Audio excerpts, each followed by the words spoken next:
Okay.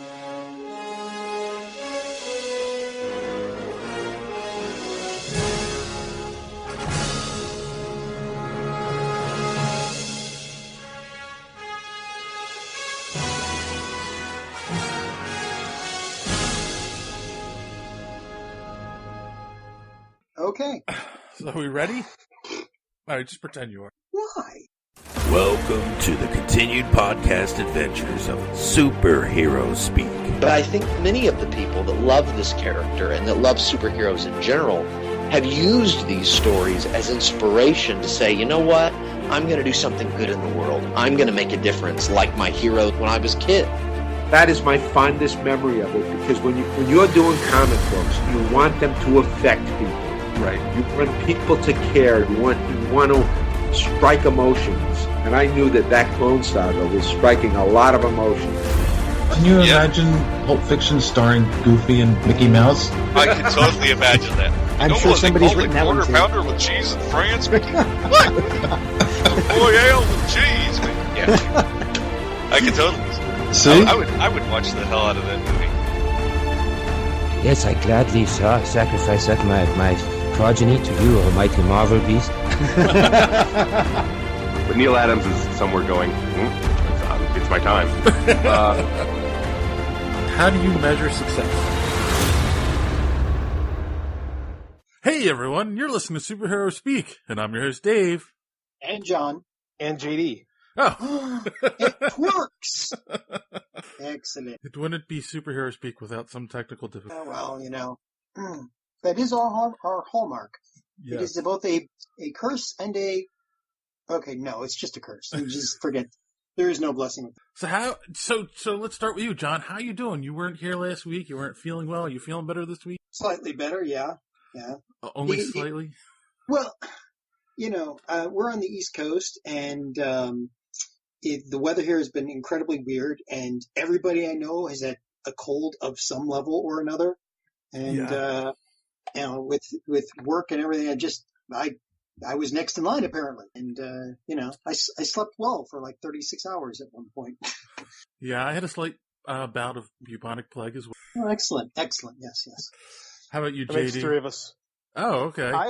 I was sick as around about Wednesday. Man, I got sick as a dog. I think today's the first day I felt normal. I should wear a mask when I'm doing a podcast with you guys. Yes, because things will transmit over the internet. Hey, the internet has viruses. Yeah, that's true. What? Yes. So I'm glad to hear you're feeling better, John, and you, JD, and so we're going to start this episode with some story time, boys and girls. Oh, good. I like stories. So Hey, let me get my warm milk. So last week, I did a social media shout out. I plugged all of our things online, and I said, hey, if you want to, make sure you reach out to us, Twitter and DMs. I maybe should have prefaced that with if you're sane. So we got a really weird DM on Twitter. So, as you guys know, when I set up the tweets, I kind of just make up like 10 or 12 funny ones and kind of put them in a cycle to promote the show. And of course, last week, JD, you and we talked about Stan Lee and his blood being stolen and Pens. For pens, yes. And I just put a tweet up about that, and I found a really funny GIF with Stan Lee saying "Get a life," because I said, "Would you buy a pen filled with Stan Lee's blood?" And we got a DM from somebody saying, and I'm gonna not mention this person's name because I don't know how much of this is true. I don't think any of it's true. Wait. Could I just throw a joke bomb in here for a second? Okay. If you're going to buy a pen with Stanley's blood, could you buy a pen with Abbott's blood as well? Abbott? Is that an Abbott Costello joke? Yeah, never mind. Wow. You had to blow the dust off that one. Careful with that joke. It's an antique. Well, that's why it took me so long to get to it, because, it's just, you have to really climb underneath the covers and, So, never mind. So this guy DMs me and says that, asks me if I know Stan Lee, right? Or asks if we know Stan Lee. And I'm like, okay. Not really. I met him. Not biblically. I met him Like, come the rumors. I met him like 6 years ago at a small convention in New York, and I was a volunteer there. I ended up working at his table and that kind of thing. So the proper answer is we don't know him. Yes. The proper answer is we don't know him. I met the man once, like a lot of fans have, but I don't know him. And he was like, "Oh, okay," but I don't think that was clear at first. This guy starts claiming that he's a ghostwriter, that he came up with the idea for the Black Panther movie. Wait, what? That he came up with the idea for the Black Panther movie, and what? I don't know how much more clear I can be.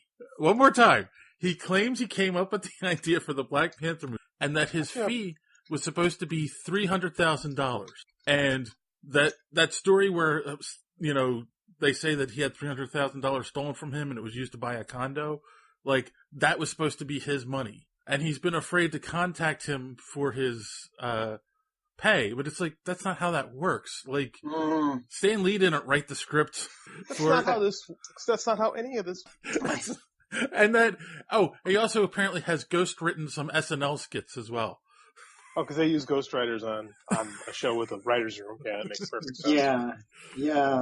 So, I had the idea when I was 10. I said they should make an X-Men movie. Oh, waiting for my check, man. So like, finally got to the point where I was just like, dude, I don't know Stan Lee. Like, I met him once and that's it. And he's like, oh, okay, because he wanted me to broker a meeting between him and Stan so he could ask for his fee and that he would give us 10% of the fee. Oh my God. Was he a Nigerian prince as well? So, exactly. Like, I can't figure out if this guy was crazy or he thought we were. Or it was some kind of really weird scam. Crazy like a fox. Yeah, a fox with rabies. All I need is your bank information and $10,000 to set up the meeting. Wait, I thought I was setting up the meeting. No, trust me. So this is great. Yeah. So, just if anyone else listening has gotten messages from this guy, let us know, because I don't know if we need to call the funny wagon for him. I don't think you have to worry about that, because if the mouse catches wind of that, they'll never find the body. Crazy people sliding into your DMs. So here's another good one, right? Okay. JD, last week you and I talked about Avengers 4 and what the possible story could be, right?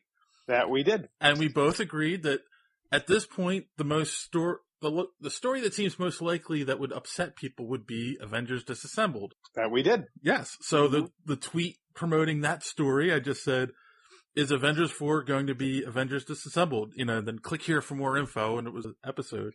And Old Man Royji, RYOJI, on Twitter, responds to our tweet, if it is, I'm going to be pissed. You just spoiled it for me. WTF, man. Because we have those kind of insights to Feige Island. I was just like, what? I guess I'm sorry. Dave, it might be time for a Twitter purge.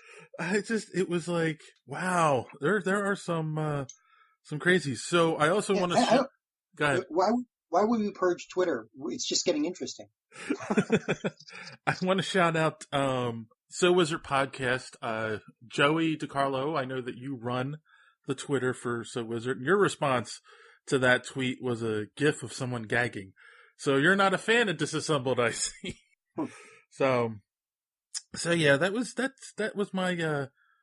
my week on Twitter. Some other little things came up here and there, but yeah, the guy claiming he was a ghostwriter for Black Panther was very interesting, and he needed to contact Stan Lee to get his. Well, obviously. So while we're talking about Twitter, while I have your attention, don't forget to, after you listen to this episode, if you found us through Twitter or Facebook, or you found this episode through some other media, make sure you check out our website, superheroespeak.com, where you'll find reviews every week by Matt Vroom. You'll find our podcast every week and some other craziness. I am working on an article that I will publish this week, I promise. I keep saying that. And, of course, you can follow us on Facebook, facebook.com/superheroespeak, @superheroespeak on both Twitter and, what's the other one? Instagram. And also, you can check us out at the nerdpodcastmafia.com. Shout out to all those guys. Some great podcasts there you should check out. So, yes, that is the plug for the week. Got to make sure we keep doing that. Superheroespeak.com. Don't forget. If you don't mind, also available on superheroespeak.com. My debut novel, Hawk Hollow, available for free just by visiting superheroespeak.com. Yes, I forgot. As long as we're doing that. Yes. The link is still there, and it's right at the top of the page on the right-hand side. So, yes, check it out. JD needs downloads. I'd appreciate it. You don't need downloads, but they're nice. Okay. They make me feel good. Basically, what we're saying is download it now, or he gets it in the end. So before we get to the main event tonight, there was 2 quick articles I wanted to discuss. The first one being the latest casting news. Karl Urban has been set to star in the comic book series. Have either of you read the comic series? I read the first. I read the first trade probably 10, 11 years ago. Okay. I don't know, I got this thing with Ennis, I never really connect with his stuff, and it was so bleak and not what I dig about superheroes, and I get what it was trying to do, it was trying to be subversive, but it wasn't my thing. Okay. I can only take so much bleakness myself. I haven't read it, but from what JD's saying, I probably wouldn't be my cup of tea either. So it takes place in a world where the superheroes basically have gotten too much power, they've got too much clout, and there's a group of vigilantes who get together who we need to take them down. And that's the boys. So that's the basic setup for it. So, I mean, I'm kind of excited. I like different takes on the superhero genre. I don't know, because then again, a lot of people who are fans of Preacher do not like the TV series. So is this going to be another kind of adaptation like that? Or is this going to be more true to the comic? We'll see. The other reason I kind of brought it up, and it's a side note, the fact that it's starring Karl Urban. You guys think this might mark the end of the current iteration of Star Trek movie? No. I just don't hope. One person hopes and one person says no. Woo! Oh God. Well, I mean, if he's got to do a TV show, I mean, TV doesn't. There's a season, you work for a couple months or 4 months and you're off. I totally get that, but then they had also talked about Quentin Tarantino coming in and directing a movie, and he wants to go a completely different direction with, So I don't know. It just seemed odd to me. Not only is he taking a new job, but he's taking a job with a fairly large commitment if the show is successful. Yeah, I mean, things get announced all the time though, and until contracts are signed and until cameras start rolling, I mean, not even then cameras rolling. They're just releasing the Terry Gilliam Don Quixote movie. That took 20 years to make. I mean, yeah, that's true. I mean, these things in Hollywood are everything's speculatory until something's actually, available to watch. So I think you gotta hedge your bets, and, you gotta take all jobs. The Samuel L. Jackson career choices, man. You take all jobs to an offer when they stop asking. Yeah, and even when it's available to watch, sometimes it never even makes it. I mean, take the original Fantastic Four by Corman. Yeah, that is true. They made it. It was done, or close to done, and they never even released it. Sat on the shelf. Yeah. All right. So, with all that being said, I am curious what our listeners might think. So, tweet at us, hit us up on Facebook, put in the comments on the episode on our webpage. What do you guys think? Are you excited for another Garth Ennis TV series? And do you think Star Trek in its current iteration should continue anyway? Well, let us know. So this next article is kind of pivots for our main topic tonight. And of course, that is, dun dun dun, they're doing a reboot of The Last Starfighter. I'm sorry, you can't. The Last Starfighter is a product of the 80s and the original CGI and did I mention the 80s? There's just, you can't reboot that. I mean, it's not going to be a reboot. It's going to be a new concept, really. Well, they're actually saying it's going to be kind of a sequel and to reboot the franchise, but they're not saying the first movie didn't exist. The first movie existed in this continuation. I'm blown away by this because I know the screenwriter has retained the rights to it, and he has maintained for years that no one gets to remake them. I'm not sure. I mean, it might be a heck of a pitch that they got him on. I don't know, man. It's interesting.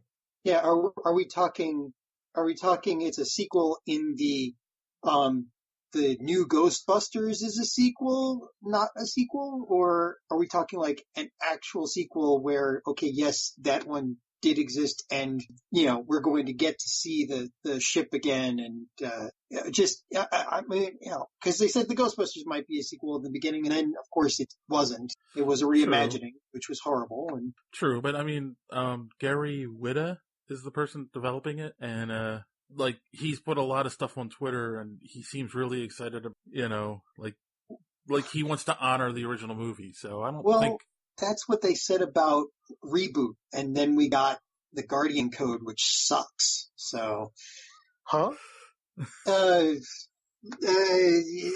Mainframe, the company that made the first original all animated, computer animated series called Reboot. Yeah, which was horrible. No, it was really good. No. You didn't see the last 2 seasons. No. The animation was horrible. The show was horrible. I'm sorry. You didn't see the last 2 seasons then. No. Especially the third season. See how popular it was. They didn't have censors. JD doesn't even know what we're talking about. Not a clue. But he knows The Last Starfighter. Well, yeah, it was on HBO all the time when I was a kid. Yeah, I must have seen it at least 20 times myself. I remember going to the theater to see it. I think, in a world where a movie like Ready Player One is a huge success, there's no reason that this can't be. We'll see. It's Hollywood, as JD likes to point out. They don't usually do good things, especially when they've got well-loved properties like this. Not on purpose, anyway. No. Well, I, for one, will be first in line. I'm excited. I want to. Okay, but no, you want to see a continuation. There you go. Yes, I do want to see continuation. I waited a really long time for a sequel to Blade Runner. Now I've waited a really long time for a sequel I never knew I was going to get. Yeah, well, kind of funny actually. I mean, you don't really hear much about it anymore. I hear more about continuation of The Greatest American Hero before that. Yeah, don't get me started on that one. So I think now we are ready to dive into the main event of the evening. Of course, is our review of the lovely movie, Ready Player One. Let's start off like we normally do. Let's go around the room real quick, spoiler free. What were your initial thoughts of the movie? And since it is the most fresh in JD's mind, he can go first. Fair enough. You ever buy pizza that first night and it's really, really good, and you don't finish it all, so you put it in the fridge, and then you microwave it like 2 days later, and it's still pretty decent, and it's still pretty much pizza, but it's not quite the pizza you had. But looking at the pizza, you're like, oh, remember how good this pizza was? Sure, it's not that good right now, but that was really good pizza a couple days ago. Perfect. Okay. That is the best analogy I think I've ever heard for a movie. Thank you. This is why you're the writer. Thank you. Well, Lord knows it ain't the paychecks, that's for sure. Cool, I like that. All right. I don't think you need to say any more. John? Need I come up with a food stuff related analogy for this? No, that would just be copying and pandering. You need to be creative here. Oh, but I like pandas. Okay, so, speaking as one who lived through the 80s, and was also old enough to remember all of it, well, unfortunately, and having read the book as well. The movie and the book both have their separate issues. I think they actually, if they took the book and the movie and put them together, took the best pieces of all, they'd have a full either book or movie that would be perfect. But that said, neither are bad. And if you're somebody like me or somebody, who's a geek, a game geek or a movie geek, or somebody who likes Spielberg or somebody who likes the old fantasy movies, there's something in there for all those types of people. If you're not into geek culture, or if you play golf, you probably won't understand this. It's the best way I can describe it at this point. What I'm saying is this is it was good. The movie was great. I think it was great, and I think people should go see it, especially if you like any of those things that I mentioned. And we'll get into why after we hear from Dave. Wow. How can I put this? Okay, so remember after I saw The Force Awakens, I said I wasn't sure how I felt about the movie. That's how I felt walking out. And unlike The Force Awakens, where the more I thought about it, the more I'm like, oh, you know what? This really wasn't a bad movie. Yeah, no.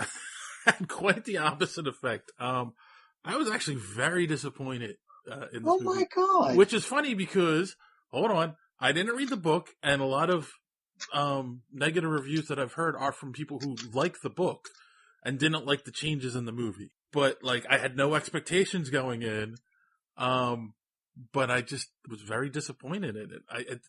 And it's so weird. I'm not saying I didn't like it, I just was disappointed. And I'll get into that in detail in a minute. So there's our initial reactions. Before we dive into spoiler territory, real quick, let's look at the numbers like we like to do on this show. Of course, at this standing at time on Rotten Tomatoes, it has a 74% reviewer score and an 80% audience score. That's about right. The Box Office Mojo has it currently at 393 million worldwide, having made 96 million domestic. So that's kind of interesting. And real quick, we did do a poll today. Of course, it was, what did you think of Ready Player One? And the four options I gave our listeners are most excellent, it was heavy, a little poserish, and totally bogus. Okay. So, of course... And the number one answer at 50% was most excellent. The rest kind of split between, the next one, 19% it was heavy, 13% it was a little poserish, and 10% thought it was totally bogus. So, had a little fun with 80s slang. What do you want? Just a little. Just a little. So there are the numbers. You can kind of get an idea of what people thought of it. And here we go. So at this point, as we always warn people, there will be spoilers ahead if you haven't seen. And you don't want to be spoiled.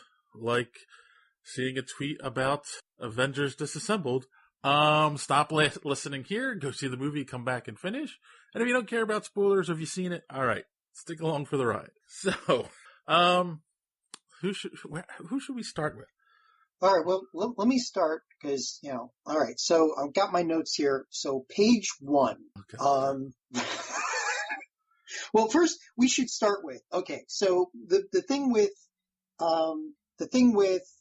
all the people that have read the book not liking the movie, or some of them, you have to understand, and there's something obviously those people don't, is that if you've read the book, you should know very easily that it was not going to translate into a movie very well. The book is a little bit more of a drama. It's a little bit more of a cliffhanger kind of thing. It's got a lot of parts where you're listening to explanation, you're going through what he's thinking, and there's a lot of waiting between them figuring out how to go between the different clues. Figuring out each clue along the way. That wasn't going to translate into a movie because people would be bored out of their skulls. Plus, in the book, it goes way deeper into geek culture. I mean, they're mentioning things that just even I would might not know. So it was, they had to make sure that it was more palatable for a wider audience. On top of that, you also had a lot of problems with the intellectual property. There is no way that they could get licensing for everything that was in the book. It would be impossible. All right. I'm sure most of our audience right now wishes they had a Zemeckis cube. So, well, what... hey, no. Well, no, I don't see. I think the intellectual property thing is. I get that. I get it. But then again, they had enough stuff in this movie. Oh yes. Oh, I'm anyway. And so, but there was some different stuff in the movie than there was in the book. Considering the two companies behind it were Amblin and Warner Brothers, they own enough pop culture from the 80s. It wasn't a big issue. And they could have paid for a few more things if they really wanted to. Well, they did. I mean, some of the IP in there is owned by Toho in Japan. Yeah, but I have a feeling Godzilla and the others. I have a feeling that some of that stuff was cheap and that's why they bought it. So, did they need any more stuff? Like, I felt so inundated with pop culture stuff that I actually felt it was a gigantic distraction after a while. All right. Let me explain why I was disappointed with the movie, and maybe we can go from there. All right? Yeah. After that, we'll explain why you're wrong. Go ahead. I'm not wrong. So is this a popcorn flick? Very much so. Like, oh yes, go in, turn your brain off, and watch the movie. But does it have rewatch value? To me, no. Why? Because a movie for me needs some kind of an emotional hook. And this movie had none, to me. And here's why. Like, they could have either gotten me with, the emotions, but 60-70% of the movie takes place in the Oasis. And that was a little too uncanny valley for me. Like, everything's computer generated, everyone's a avatar, and there's no emotions in their face. Like, it was like, ugh. So I can't connect to the characters on an emotional level there. Like, that doesn't work. So then, suck me in with 80s nostalgia. But, as JD just said, it was so much and it went by so fast. They didn't concentrate on anything except for a couple things here and there. But it wasn't enough to bring me in. You could easily do it with the soundtrack. You could have loaded this with 80 songs, and that would have. It had 3 80 songs in it. 3. I don't think that's correct. But that go is ahead. very correct. I paid very close attention to the music. It had 3 80 songs in it and 1 70 song. The rest of it was orchestral stuff from movies and stuff. Let's see. Jump by Van Halen. You Make My Dreams by Hall & Oates. One Way or Another by Blondie. Everybody Wants to Rule the World by Tears for Fears. I Want to Be Your Love by Prince. Just My Imagination by The Temptations. Okay, but here's Stand on It by Bruce Springsteen. Can't Hide Love by Earth, Wind and Fire. No. Stop. Right there. It didn't concentrate on those songs at all. They might have played for 2 seconds and that was it. In the background of something. They didn't make the soundtrack a part of the movie. The thing that Guardians of the Galaxy gets so right, where they make the soundtrack part of the movie. It's almost a character on itself. And that's one of the things that gets you that emotional hook into the movie. They could have easily done in this movie, and they didn't. I have one question. What? Did an 80s reference run over your cat or something? No, it didn't work. It didn't. Was it Christine? Yes. Yes, Christine got my cat. He's had a Cujo. So and then finally, I guess the thing that bugged me the most, and this is totally personal, it disappointed me with Steven Spielberg. Now you speak heresy. This is the guy that, 2 years ago was he doesn't like comic book movies and they're on their way out because they were too pop culture to him. Actually, and then he goes and makes this. It was a while back before that. The Akira bike was featured in this, and that was kind of surprising because when Akira came out, I think he might have been approached to do it. He said that Akira wasn't marketable. Right. So now he's got Akira's bike. He tried to sing this. He tried to sing this anti-pop culture rhetoric for a while, and then all of a sudden he does Ready Player One, and it's just really? Nobody else could have done it. Yeah, he owned half the IP. I don't know. I mean, There's ways they could have done it. I mean, Disney could have just bought Amblin and done it.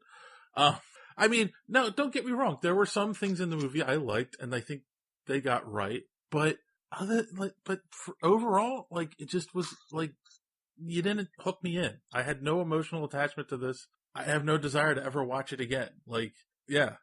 And there's going to be a sequel. I find myself in the weird position of defending a movie while you're trying to trash it. And that's kind of a role reversal there. And again, don't get me wrong, like, it was well acted for the most part, well directed, like, had a couple surprise things here and there in it, but like, cause I didn't know TJ Miller was in it, and then he was the voice of IROC, and I had no idea that, what's his face was in it either. We were just talking about Star Trek, Simon Pegg.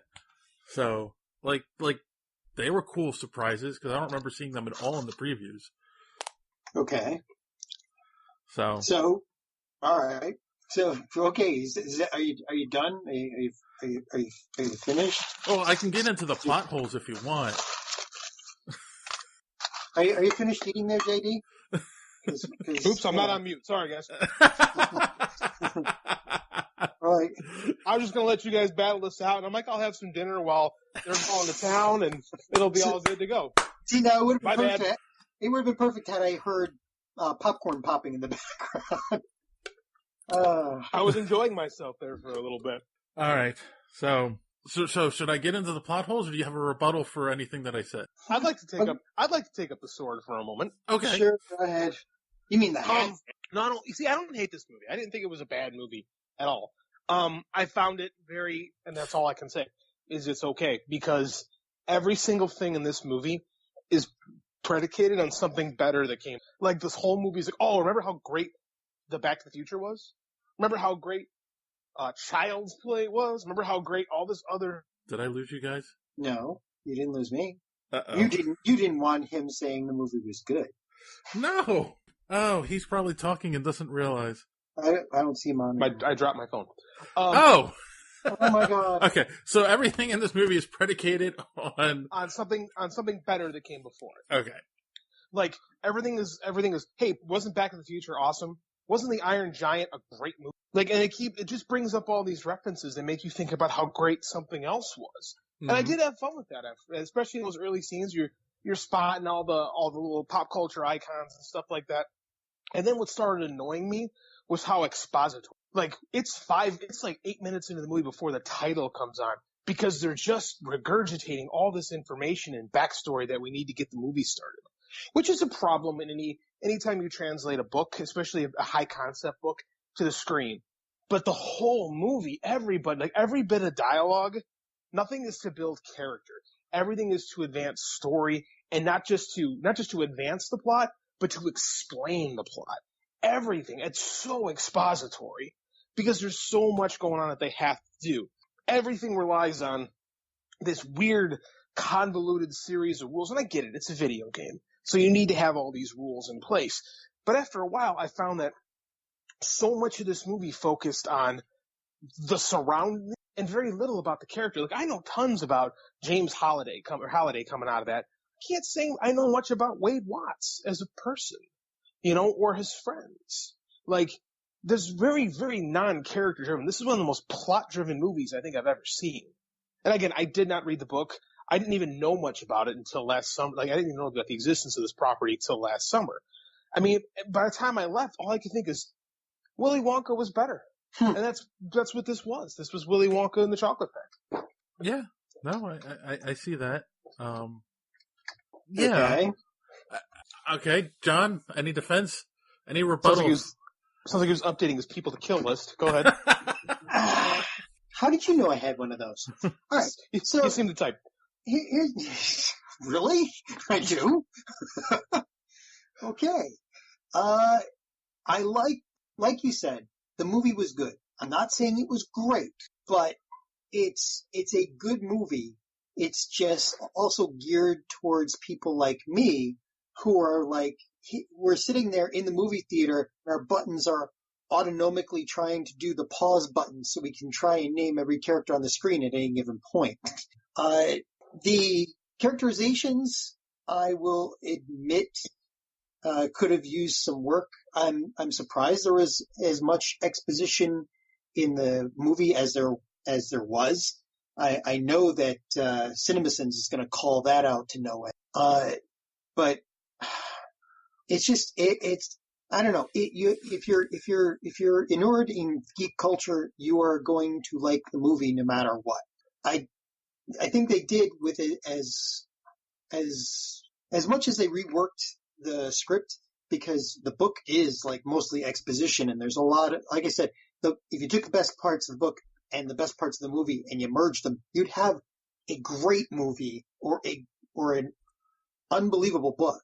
The problem with the book is that there is a lot of exposition, a lot of detail, history about, when they talk about Pac-Man, they don't just say, and then they play Pac-Man. It's, they played Pac-Man, which was written by this and came out, and there were these 3 different versions and blah, blah, blah. And, they go on and on. And, for somebody like me, that's okay, because I'm like, oh, that's cool. Yeah. Oh, I remember that. Fine.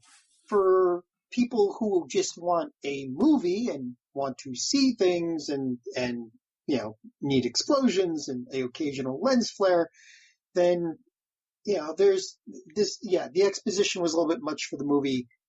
They could have gotten rid of more of that, I think, if they had reworked the script a little bit to be more character driven. And, JD, I'm sure in your head you're screaming this, show, don't tell, right? Yeah. I mean, there are certain things they had to explain, like, what happened with the guy who wrote the game and all that. Ogden Morrow. So I don't know, and Holiday. There was some that was necessary, but for the rest of it, they could have done better. The references, again, there were some changes, especially in the clues that they had and how they got the gates and how the gates worked even. That's all different from the book. That was necessary because, again, some of the clues and the way the gates worked in the book, the things that they had to do were so geek-centric that you might have lost parts of the audience. They wanted this to be a lot bigger for the general populace. Some of the problems I had with this, though, were the book was written by a guy who loved gaming, knew history of games, and took, at least some time to figure out really hard clues. And, it's plausible in the book that, for 5 years, nobody figured out anything. In the movie, driving backwards is like literally one of the first things you do in a game when you're looking for Easter eggs. If somebody told you there was an Easter egg in a driving game, people would be hitting walls all over the place. They'd be flipping their cars upside down. There's no way for 5 years nobody figured that out. So they could have done better with that part of the movie. It's funny you mention that, because the whoever is the same guy. Ernest Cline. Ernest Cline, thank you. He wrote both the script and he co-wrote the script and wrote the book. Co-wrote the script. So maybe he had, maybe that's one of the parts he didn't have. I don't know about how much control he's got over it, whatever. But again, I think my issue is there were 3 keys that they had to get, right? Right. They had clues for each key. In the book, you had a clue which led you to a key, and once you used the key to get into the gate, in the gate you had a challenge. But they didn't have a challenge in the book. But I was gonna say, anyone who watches that movie who's played at least 2 video games in their life would have figured out the first and the third one easily. Yeah. I mean, that last one with Adventure was so obvious, and it was so annoying where it was like, play Adventure. Oh, he's not dying, blah, blah, but it's like, it's all about the Easter egg. Obviously, it's the first video game with an Easter egg. The girl even tries to tell them, and they ignore her, and it was just like, really, you're going to lose because of, you don't want to listen to the girl, or, you're so focused on beating the game, you don't realize, again, that had nothing to do with the first 2 that you got. Now all of a sudden, it has to do with this? Yeah, but but you know, okay, okay, fine, but everybody knows the story of adventure, or has ever played it, or has heard anything about it. The first thing you usually hear about is go into the dark maze, run around a bit, and pick up the dot, and then go through the flashing wall. I mean, I've played adventure. I played adventure when it first came out. Yes, I'm that old. And so we had the Atari, the second generation Atari, right on its dying days. I've never heard of adventure, never heard anything about this until that movie. Yeah. And I was Mr. Too Much Expository stuff, but I think that it kind of needed, like, the problem with the expository stuff is it's so necessary in this. Well, no, but it's so much. Not completely necessary. I mean, yeah, for some things, they needed some exposition. There's just no getting around in a movie like this. But for, as you said, some of the things they could have worked into the movie, like you get 5 minutes of explaining what happened to Holiday. Well, they could have worked that into the dialogue over the course of the movie so that you got it, you know, it was revealed naturally instead of being revealed by, and, you know, lo and behold, before the time of the great game was this person who did these, you know, that sort of thing. It could have been, it certainly could have been done less clunky. The one bit of expository stuff that bothered me was them having to explain why he's called Parzival. It's like, if you know King Arthur's stuff, you get it, and you could just leave it out there, and it's nice, then it is an Easter egg. But when you have to explain everything, and they explained so much unnecessary stuff. Again, you could have had when he talked to Artemis could have made mention, oh, Parzival, this guy. Okay, yeah. You know. I mean, they should have not explained him at all. And if you get, I mean, that's what you do. And when you write, you just, you name something like that for a reason. So if you get it, you understand the multiple levels of stuff. If you have, it's like a joke. If you have to explain the joke, it's not a good joke. A reference is the same thing. So this is one of the things that got me. Like, they explain Parzival, they explain Artemis. They never explain what the term Gunter means. Like, they say it's people. Huh? That's explained in the book. Yeah. They explain in the movie too. It's Egg Hunter. Yeah, but like they don't explain why Gunter. Because it got truncated, like all things do in the internet. Your fingers get tired of typing on Twitter, and so you abbreviate, and it became Gunter. See, that wasn't clear to me, but I didn't care. That's the other thing. Like, all right. Yeah, I mean, I'm not doing a great job here. So let me get back to what my job is, and that's defending this thing. Apparently, the characters. I think the best characterization in this, and I think we can all agree, was Holiday.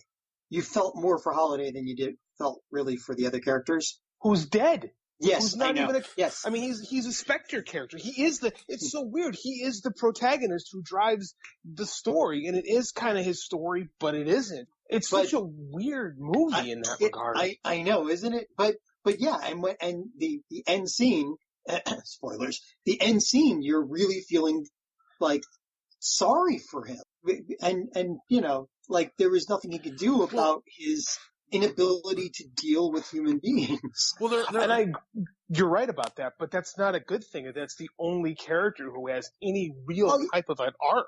Yeah, I know. Like our Percival, phenomenal character in Arthurian legend, you could have gone a lot of ways in developing that character. But I mean, like, it's not. And this love story thing just kind of springs up because, I think I'm in love with her because she's the only girl in this movie. Yeah, nothing's earned. Right. Well, and there's also the elephant in the room that every review I've seen of this movie has brought up. It's like, you know, what's the first thing that happens when you go on the internet and you find somebody with a really nice icon that shows them to be a hot chick? Well, they turn out to be a 3,000-pound guy named Chuck. So, of course, you know, she's like, oh, I'm hideous. He gets to see her. She's a hot redhead. She's got a little birthmark around one eye. Oh yeah, you're hideous, obviously. It's like, come on, you know? And yeah, he falls in love with it. It would have been funny, and they never would have done this. But it would have been funny or more realistic if he had met her and she was nothing like, you know, not.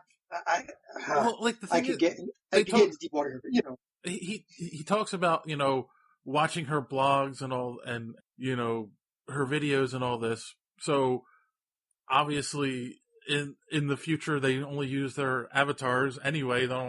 She doesn't use her real face at all in any of those videos. And but like it comes off as like he's a fanboy. He's fanboying over her. Yes, in the book that's more that's described more because she's a famous blogger that has a famous Gunter blogger who is like considered one of the most knowledgeable people about Halliday, and is like in the running to they figure if anybody's going to find out the first clue, it would be her. So he'd been following her for what? That's why he was fanboying over her. It's not really described in the movie. It's not really said in the movie what her status is. But she was a celebrity. Yeah, it doesn't come across at all. Right, exactly. That doesn't come across at all in the movie. It's just like he's fanboying over her. They meet in real life, but it takes until the end of the movie for them to kiss, and then of course they're in love. Speaking of the end scene, like I will say this: there are two interesting things about that end scene. First off, there's a button that exists that if you push it will delete the Oasis and then send a worm out to erase its existence altogether. Like that was it. That was in the book too, and it is just as jarring in the book. It's like, wait, what? What is there another? Is there another book? I'm going to say, if that is not a setup for a sequel, I don't know what is. No kidding. Plus, he asks Halliday straight up, like, well, you're not an avatar, what are you? And he just like smiles at him and walks away, I like that. That's pure Spielberg right there. Yeah. Like that's, when he said that, like, oh, that's but like, that was not in the book though. In the book, he was just a very sophisticated AI program whose only job was to oversee the challenges. But there was nothing about him actually being, actually sentientness. So in the Steven Spielberg, he's really good at schmaltiness, and I think we are to interpret that is possibly the soul of James Halliday, and I like that because I like the Spielberg schmaltiness stuff. Either that or he found the blue fairy.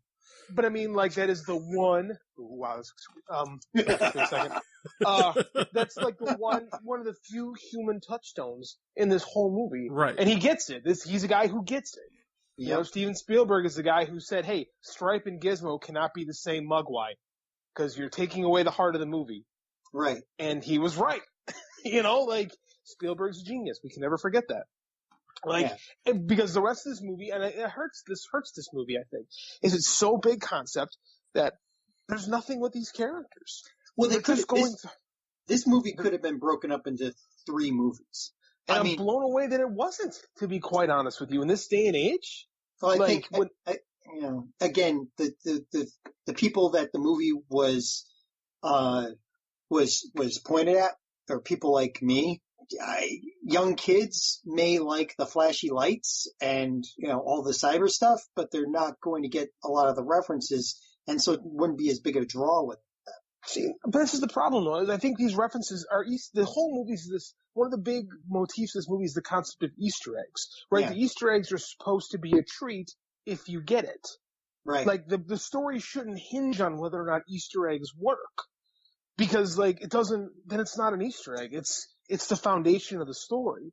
And the over the top 80s stuff was fun. I mean, I grew up in the 80s. I was born in 80, so I own, but I was really young when they ended, and I enjoyed it. But I don't know. I think you're right. I think that if you're not connected to the source material, I don't know if this movie works for you. Yeah. And I think, but I mean, like, you shouldn't. It shouldn't be a crutch of the film to say, well, if you don't, get these references, you're not going to like this movie. I mean, you should have characters that go through a journey and you feel something for. That should be why you like the story, and all the other stuff should be window dressing. Yeah.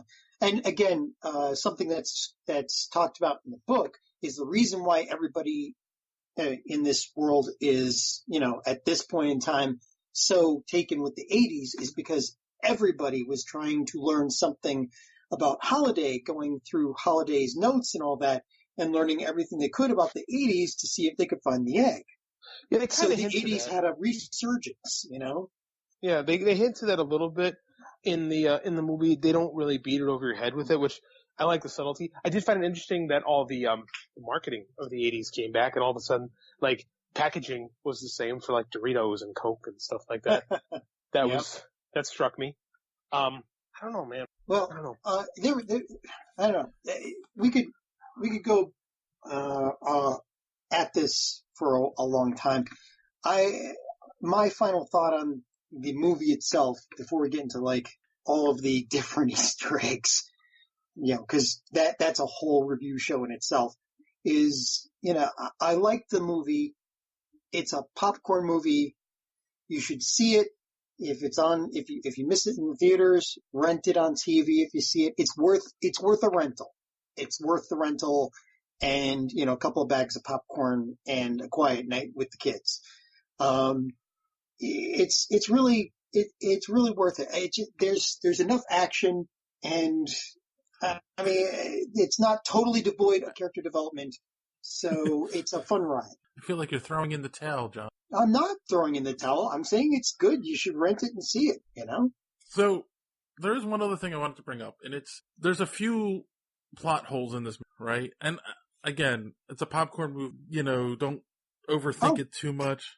Oh, go Star Trek yourself. Go Star Trek myself. Plot holes. But the one that bothered me the most, and I thought about this, like, it hit me the day after, and like, it's been bothering me since I thought about it, and I just wanted to bring it up, was, so Holiday creates this Easter egg hunt, right? And it all centers around his one big regret, right? And you're led down this path to believe that it's the one girl that got away, and he never had a relationship with her, and blah blah, and he's a big nerd, never got married or anything. And then at the end, Wade's like, no, his big regret wasn't the girl, saying this to Simon Pegg's character, what's his name, Ogden. It's like, it was that he got rid of you. He forced you out of the company, and I'm like, wait a minute, hold on. If he forced him out of the company, why was he the caretaker, and why was he there at the end? If he was obviously still a big part of the company by the end. So no, that isn't why. That couldn't have been Holiday's. What? That's. If he was so sure that that's a plot hole. There. That's a plot hole. Like, if he was forced out of the company, he wouldn't have been the caretaker, and he wouldn't have been part of, coming there with the lawyers to sign the paperwork at the end to transfer the company over to him. It was like, yeah, no, he was still involved, So it was like, forced out of the company, but not forced to give up his shares. Anyway, it's a small point. So go on. No, like that bothered me. Like, which is it? Is it the girl or is it him? And if it's him, then why was he still involved? You got a movie with the Iron Giant fighting Mechagodzilla, and you're going all Star Wars Attack of the Clones on us about the paperwork. But that's not a movie, that's a scene. And that's the problem with this, is that it's not a movie. It's a collection of cool ideas, which was kind of like what 80s movies were in some cases. So so it does live up to that. I mean, like, yeah, it was fun to see the Iron Giant fight Mechagodzilla, and it was cool, but I'd rather watch the original Godzilla movies, and the Iron Giant is a better movie. Well, it's like playing with your toys as a kid. Just because you can do it doesn't mean it's good. Actually, my biggest problem with this movie was the Iron Giant versus Mechagodzilla. Supposed to be Ultraman. It was supposed to be Ultraman, but again, that came down to there's only so much IP you can collect for one movie. But the other part is, if you've seen the Iron Giant movie, you know that he can waste Mechagodzilla in a blink of an eye. But it's not. But that's the thing, though. It's not the Iron. This is the thing that they really caught that struck me at the end of the movie. It isn't the Iron Giant versus Mechagodzilla. It's a guy pretending to be the Iron Giant versus a guy pretending to be Mechagodzilla. These are just shadows of great creators played with by inferior creators. Ooh. And that is such a great metaphor for what this movie is. Oh. Proving once again why he's the writer. I think I can taste that. Oh, that might be a perfect note to end it on. If I just want to add here, if you're not too worried about it, you just want to see a movie and have a good time, that works. This movie is good enough for that. Okay, let's go around the room, give our final thoughts, give it a rating, 1 out of 10, and we'll let you start, John. Okay, fine. Since you were already starting. Yeah, then fine. Go see this movie. If you don't see it in the theaters, it's worth a rental. You don't have to wait for it to be free. It's really worth a rental. All the sparkly things and all the different characters will keep the kids busy. They'll be transfixed. And the storyline is passable enough that it'll keep you interested, along with the battles are just amazing. Read the book. The book has got a lot more in it. If you have any kind of geek gene in you, read the book. The movie, I'm going to give it a 7.5. So, I'm going to, you know what? I'm going to give it a 8-sided die. That's what I'm going to do. Not a 20? Well, it's got to be 1 out of 10. I mean, yeah. Divide it, then yeah. No, I'll give it an 8-sided die. There we go. Okay, JD. So when I grade, Rolls Glabe in it, for crying out loud. Okay, sorry. So when I grade these things, I kind of look at it as like the way they used to grade things in school, where like an 80% would be like a low B and a 70% would be a low C. That's kind of the way I look at it. So I didn't hate. There were things about it that I just thought were different. I was entertained at points in the movie, but the stuff that I talked about did bother me. I thought it'd take, like, when a big tense moment in the movie relies on Stanley Kubrick's stuff that he did almost 40 years ago, and it makes me think this is just lazy filmmaking. It's from Steven Spielberg. I just expect more. And I didn't hate it, but I didn't like it, and I'm probably never going to watch it again. But it's not a bad movie. Like, John's right. If you want to go see something for popcorn and just be entertained and not think about stuff for a little while, it's fine. But I can't do that. Like, my brain just isn't wired like that anymore. So I'm just gonna go with a straight up 7.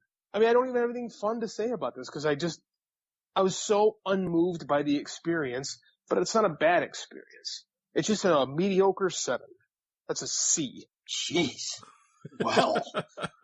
All right. Well, let's end it on a low note, Dave. Go ahead. I'm gonna. So here, like, again, nothing pulled me into this movie emotionally at all. I think if you're going to, let's put it this way, right? Like, I was at least expecting a good, nostalgia porn movie, right? Like, when I love the Goldbergs, and it's the reason I love the Goldbergs is it is nostalgia porn. And, they follow your typical 3-act story on that show, and the last act is always the big emotional climax of the story, and, either Murray learns a heartwarming lesson, or the kids make up, whatever, and they always end with an 80s song playing in the background, crescendoing that moment, and that, like, every time it gets me, right? Because it makes me think of that time when I was a kid. There's so much crap thrown into this movie that they don't spend any real time with. It's just like, yeah, that was nice. Okay. There's Godzilla. Oh, okay. Wow. There's King Kong running by. Like, it just didn't work for me. So all that being said, if you want to go see a movie and shut your brain off and enjoy it for a good 2 hours, Black Panther is actually still in the theaters. They were actually number 4 this past weekend, so they're still in the top 5. They have surpassed Titanic as the number 3 movie of all time. Nice.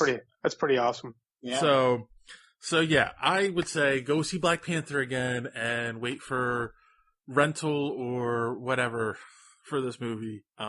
Yeah, and that being said, I'm going to give it a 5. I'm giving it a 5 out of 10.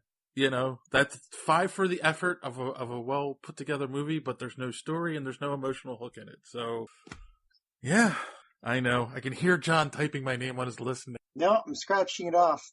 By the way, I think somebody's at your door. Yeah, I'm not going to answer the door for the next 3 days. So, on that note, boys and girls, I think we're going to put a pin in it for this week. So, as always, thanks for listening, and don't let your cape get caught in the door. Have a good one.